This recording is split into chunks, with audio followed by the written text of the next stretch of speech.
السلام علیکم ناظرین، welcome to my channel amazing Urdu Hindi story. میرا نام تبسم ہے۔ میری شادی کے بعد میرے شوہر ارشد نے میری زندگی کو جنت بنا دیا تھا۔ میں اپنے آپ کو بہت خوش قسمت سمجھنے لگی تھی۔ شادی کے ایک ہفتے میں ہی میرے شوہر نے مجھے بہت متاثر کر دیا تھا۔ یہ بات میں دعوے سے کہہ سکتی تھی کہ ارشد کے سنگ میری زندگی بہت کامیاب گزرنے والی تھی۔ ارشد کو آفس سے 2 ہفتوں ہی کی چھٹیاں ملی تھیں۔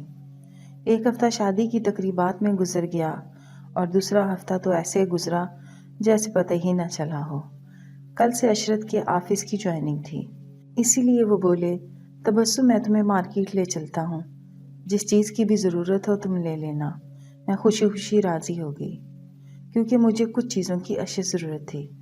میں نے اور ارشد نے مارکیٹ سے ساری چیزیں لے لیں۔ واپسی پر وہ بولے ہم کھانا بھی اچھے سے ریسٹورنٹ میں کھائیں گے۔ ہم نے کھانا کھایا تو واپسی پر ہمیں کافی دیر ہو چکی تھی۔ ہم اپنی گاڑی تک جانے لگے تو ایک تیز رفتار وین ہمارے پاس سے گزری تھی۔ اس وین کو دیکھ کر میرا اوپر کا سانس اوپر نیچے کا نیچے رہ گیا تھا۔ میں خوفزدہ ہو چکی تھی۔ میں نے ہڑبڑا کے جلدی سے گاڑی کا دروازہ کھولا اور اس میں بیٹھ گئی۔ ارشد بھی میرے پاس آ کر بیٹھ چکے تھے۔ وہ بولے کیا بات ہے، تم وین کو دیکھ کر گھبرا کیوں گئی ہو؟ میری چوری پکڑی گئی۔ میں مسکرانے کی کوشش کرنے لگی اور بولی نہیں نہیں ایسی کوئی بات نہیں، مگر ارشد کو میرا جواب مطمئن نہ کر سکا۔ وہ بضد رہے کہ انہیں سب کچھ سچ سچ بتا دوں۔ ایک لمحے کے لیے تو میرے دل میں آیا کہ میں ان سے سب کچھ کہہ دوں جو مجھ پر بیتا ہے۔ یقیناً میری بات کو وہ بخوبی سمجھ سکتے تھے، مگر دل میں ایک خوف سا بیٹھا تھا کہ کہیں ایسا نہ ہو مجھ سے خفا ہو جائے اور شادی کے دن شروع میں ہی کسی پریشانی میں گزرے۔ اس لیے میں نے بات بنا دی کہ مجھے تیز رفتار چیزوں کو دیکھ کر خوف آتا ہے۔ ارشد میری بات سن کر پرسکون ہو چکے تھے، جبکہ جو سچ تھا وہ شاید میں کسی کو بھی نہیں بتا سکتی تھی، کیونکہ وہ میری زندگی کا سب سے بھیانک سچ تھا۔ رات کو ہم گھر پہنچے تو میری ساس اور نند جویریہ نے عدالت لگائی ہوئی تھی۔ میری ساس بولی ارشد میں اسی دن سے ڈرتی تھی کہ تم شادی کے بعد میرے ہاتھوں سے نکل جاؤ گے، اپنی کنواری بہن کو بھی فراموش کر دو گے۔ اگر تم اپنی اس یتیم بہن کو بھی اپنے ساتھ لے جاتے تو کیا ہو جاتا؟ مجھے اپنی ساس کی بات بالکل بھی اچھی نہیں لگی تھی۔ بھلا میاں بیوی کے درمیان کسی تیسرے کا کیا کام؟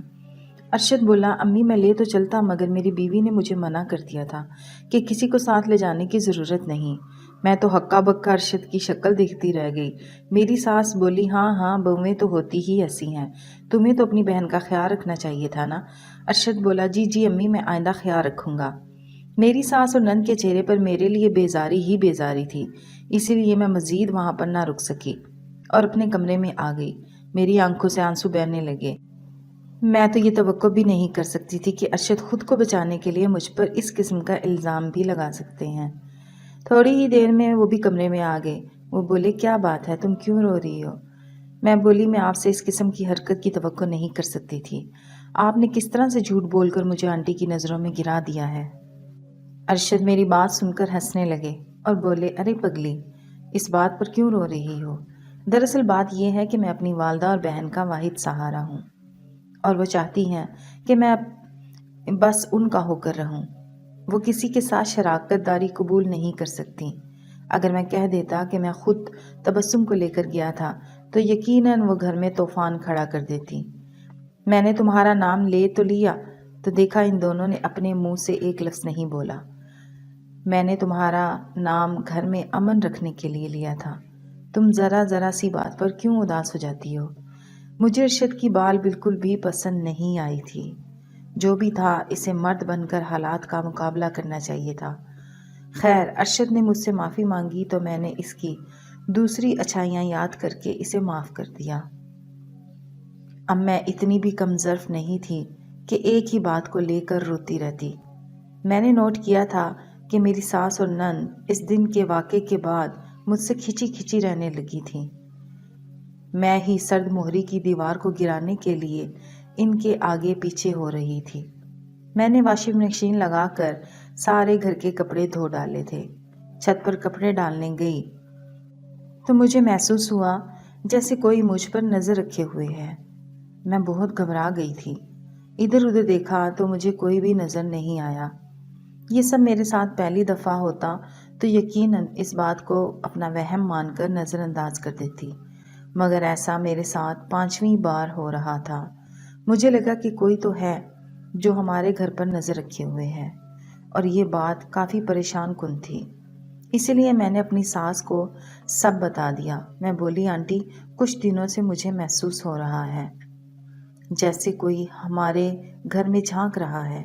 میری ساس میری بات سن کر ہنسی تھی۔ وہ بولی، بیٹا بلا وجہ وہم مت کیا کرو، ایسا کچھ بھی نہیں ہے۔ میں نے سوچا شاید واقعی ہی مجھے وہم ہوا ہو، اسی لیے میں اس بات کو بھول کر کھانا بنانے لگی تھی۔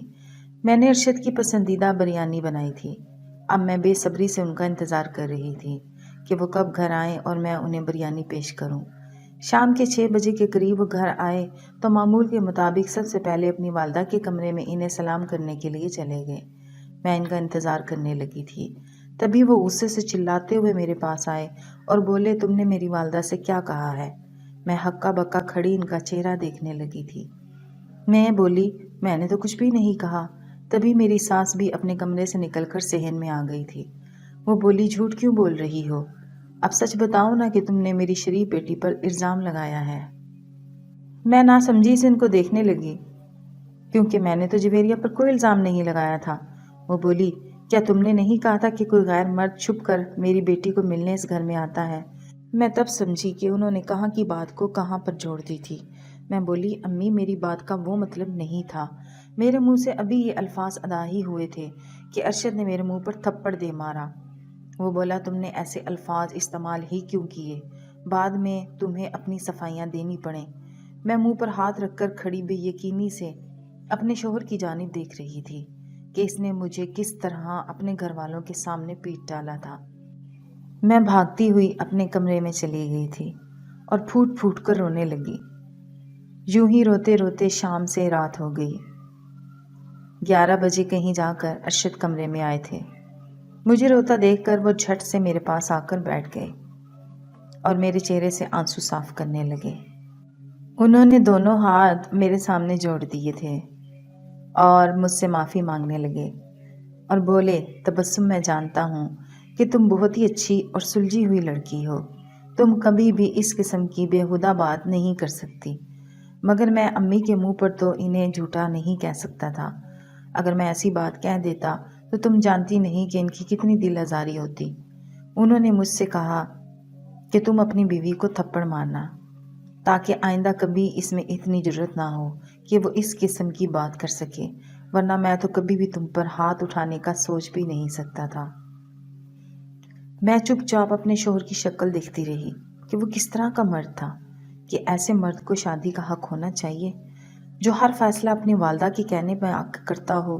میں چپ چاپ سونے کے لیے لیٹ گئی۔ میں ارشد سے بات کرنا ہی نہیں چاہتی تھی۔ اگلے دن میں تب تک سوئی رہی جب تک ارشد اپنے آفس نہیں چلے گئے۔ میں سارا دن اپنے کمرے میں ہی بند رہی۔ میرا دل ہی نہیں چاہ رہا تھا کہ میں اپنی ساس یا نند کی شکل بھی دیکھوں۔ آج ارشد 4 بجے ہی گھر واپس آ گئے تھے اور وہ سیدھا اپنے کمرے میں ہی آئے تھے۔ ان کے ساتھ ایک خاتون بھی تھی۔ ارشد بولے، تبسم یہ ملازمہ لے کر آیا ہوں، مجھے بالکل بھی اچھا نہیں لگا کہ تم گھر بھر کے سارے کپڑے دھو، میں تمہیں کاموں کے لیے تو بیاہ کر نہیں لایا تھا۔ ارشد بولے، باجی عزیزہ آپ نے تبسم کے کہنے پر ہی کام کرنا ہے، جیسے یہ کہے بالکل ویسا ہی کرنا ہے، اور یہی آپ کو تنخواہ بھی دیں گی۔ ارشد نے مجھے بہت مان دیا تھا۔ ایک دم سے میرا دل پگھل گیا۔ اب میں ساری بات سمجھ چکی تھی کہ میرا شوہر بذات خود برا انسان نہیں ہے، بلکہ اپنی والدہ اور بہن کے ہاتھوں کٹ پتلی بن جاتا ہے۔ میں سوچنے لگی کہ جب میری نند کی شادی ہو جائے گی تو گھر میں سکون ہو جائے گا، کیونکہ تب میری ساس رہ جائے گی، ایسے میں وہ مجھ سے بنا کر رکھیں گی۔ ارشد کمرے سے باہر نکلے تو جویریہ میرے کمرے میں آ گئی۔ وہ زاروں کو تار رو رہی تھی۔ اس کو ایسے روتا دیکھ کر میں گھبرا گئی کہ نہ جانے اب مجھ پر کون سا الزام لگنے والا ہے۔ تبھی جویریہ نے میرے سامنے ہاتھ جوڑ دیے اور بولی، بھابھی خدا کے واسطے مجھے معاف کر دیں، کل جو کچھ بھی ہوا ہمارے گھر میں اس بات کا تذکرہ آپ اپنے بھائی یوسف سے مت کیجیے گا۔ میں تو اس کی بات سن کر ہی حیران رہ گئی تھی۔ بھلا یہ کیا بات ہوئی؟ اسے یوسف سے کس بات کا ڈر تھا؟ خیر وہ میری بات سنے بغیر ہی اٹھ کر چلی گئی تھی۔ اگلے ہی دن یوسف ہمارے گھر آیا تھا۔ وہ بہت خوش تھا، جبکہ جویریہ کے پاؤں زمین پر نہیں ٹک رہے تھے۔ وہ بھاگ بھاگ کر مزے مزے کے کھانے بنا رہی تھی۔ یوں تو کبھی اس نے کچن میں جھانک کر بھی نہیں دیکھا تھا۔ میں سب سمجھ گئی تھی کہ دال میں کچھ ضرور کالا ہے۔ اگلے دن یوسف کی کال آئی تو وہ بولا، باجی آپ سے ایک بہت ہی ضروری بات کرنی ہے۔ آپ مجھے یہ بتائیں کہ آپ کی نند کیسی ہے؟ میں سب سمجھ گئی تھی کہ وہ یہ سوال کیوں کر رہا ہے۔ میں بولی، یوسف میں تم سے کچھ بھی نہیں چھپاؤں گی کیونکہ تم میرے اکلوتے بھائی ہو، لیکن میں نہیں چاہتی کہ تم جذبات میں آ کر کوئی غلط فیصلہ کر بیٹھو۔ دراصل میری ساس اور نند ایک نمبر کی فسادی عورتیں ہیں۔ میں جس دن سے بیاہ کر آئی ہوں وہ بہانے سے میرے اور ارشد کے درمیان پھوٹ ڈلوانے کی کوشش کرتی ہیں۔ یوسف میری بات سن کر ہنس دیا اور بولا، باجی میں جانتا ہوں کہ سب عورتوں کو اپنی نندوں سے نفرت ہوتی ہے، اس میں آپ کا بھی کوئی قصور نہیں ہے۔ اتنا کہہ کر اس نے فون بند کر دیا تھا۔ اب میں سمجھی کہ جویریہ سارا دن فون کان سے لگا کر کیوں رکھتی ہے۔ میں جانتی تھی کہ ایک لڑکے اور لڑکی کی دوستی اچھا سمجھ نہیں لاتی، اسی لیے میں نے جویریہ کو روکنے کی کوشش کی۔ میں بولی، جویریہ دیکھو، تم میری چھوٹی بہنوں کی طرح ہو، میں تمہیں کبھی بھی کوئی غلط مشورہ نہیں دوں گی۔ میں تمہیں یہی سمجھاؤں گی کہ تم جس بھی لڑکے کے ساتھ فون پہ رابطے پہ ہو۔ ناظرین، اس سٹوری کا بقیہ اسے سننے کے لیے واچ کریں پارٹ 2۔ امید ہے آپ کو ہماری آج کی سٹوری پسند آئی ہوگی۔ ہماری ہر آنے والی نئی ویڈیو کو سننے کے لیے ہمارے چینل کو سبسکرائب کر لیں اور بیل آئیکن کو پریس کر دیں۔ ہماری ویڈیو کو لائک اور شیئر کر دیں۔ اسی کے ساتھ دیں مجھے اجازت۔ اللہ حافظ۔